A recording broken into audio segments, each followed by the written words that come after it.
I have a table in Google Sheets.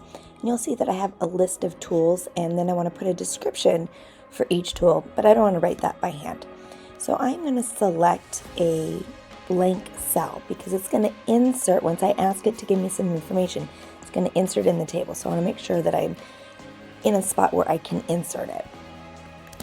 For column B, create a column with a description of each tool. Okay, I'll wait for that.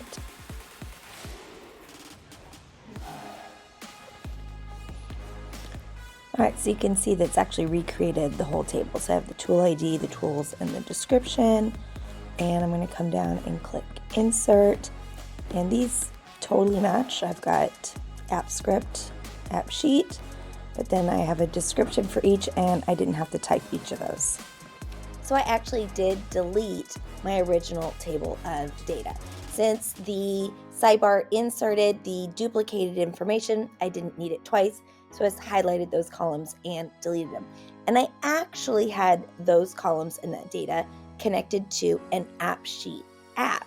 And it didn't matter because it does know row number. It doesn't necessarily know which of the columns. So since the column headers had the same name and they ended up in the same position, it's still connected right with my app. So it was a really fast way for me to get my app updated with descriptions, and like that, my app had those descriptions just by using the sidebar in Google Sheets.